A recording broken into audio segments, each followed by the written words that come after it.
আচ্ছা, আজকে আমরা দেখব যে নদীর যে সঞ্চয় কাজ, অর্থাৎ নদী যে সঞ্চয় করে থাকে তার ফলে একটা গুরুত্বপূর্ণ আমাদের ভূমিরূপ সম্পর্কে জানব। নদী যেমন কি করে না, পার্বত্য অঞ্চলে যেখানে ঢাল বেশি হয়ে থাকে সেখানে যেমন ক্ষয় করে থাকে নদীর প্রবল স্রোতে। এবার ওই ক্ষয়ের ফলে যে নুড়ি কাকড় বালি এলো, সেই বালিগুলো কি করবে, আবার যখন যেখানে ঢাল কমে যাবে সেখানে জমা করতে থাকে। তাহলে সেই ধরনের একটা আমরা ভূমিরূপ সম্পর্কে আজকে দেখব, যেটা হচ্ছে আমাদের অশ্ব ক্ষুরাকৃতি হ্রদ। আচ্ছা, এই অশ্ব ক্ষুরাকৃতি হ্রদ কীভাবে হয় না, নদী কি হয় না, যখন সমভূমি অঞ্চলে নেমে আসবে, সমভূমি অঞ্চলে নেমে আসলে কী হবে না, নদীর ঢাল কমে গেল, অর্থাৎ নদী সমতল অঞ্চলে প্রবাহিত হচ্ছে। সমতল অঞ্চলে প্রবাহিত হলে নদীর যে জলের স্রোত সেটা কমে যাবে।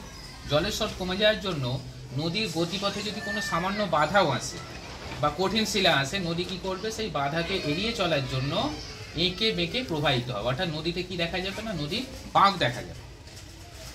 এই বাঁকগুলো কি হবে না, যত বাধা আসবে তত কি হবে, নদীর বাঁক তত বাড়তে থাকবে। দেখো এখানে নদী বাঁকের সৃষ্টি হয়েছে, এখান থেকে আরও নদীর বাঁকের সৃষ্টি হয়েছে, আরও বেশি পরিমাণে নদী বাঁক বাড়ছে, যেহেতু ঢালটা কমে যাচ্ছে এবং জলের স্রোত কমে যায়, মানে নদীর হচ্ছে ক্ষমতা বা শক্তি কমে যায়। তাহলে এই যে বাঁকটা বাড়ছে, বাঁকটা যদি আরও বেশি পরিমাণে বাড়ে, একটা সময় কী হবে, এই যে বাঁকটা, এই বাঁকটা পুরোপুরি আলাদা হয়ে যাবে এবং নদী এখান থেকে সোজা পথে, যে দেখো সোজা পথে নদী চলে গেছে এবং মাঝখানে এই নিচের দিকের যে বাঁকটা ছিল, ওই বাঁকটা টোটালি আলাদা হয়ে গেছে নদী থেকে।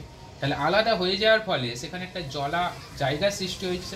আমরা জানি যে জলা জায়গা সৃষ্টি হলে তাকে বলি আমরা হ্রদ।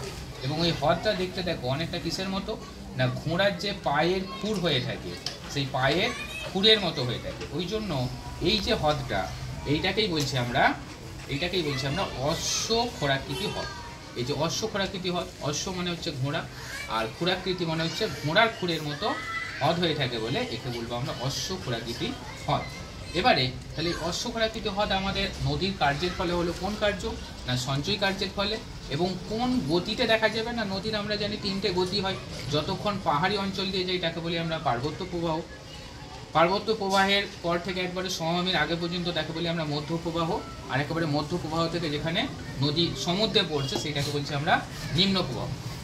তাহলে এই অশ্ব ক্ষুরাকৃতি হ্রদটা আমাদের দেখা যাবে নদীর নিম্ন প্রবাহে, তবে কোনো কোনো ক্ষেত্রে আমাদের মধ্য প্রবাহে কিন্তু এই অশ্ব ক্ষুরাকৃতি হ্রদটা আমাদের দেখা যায়।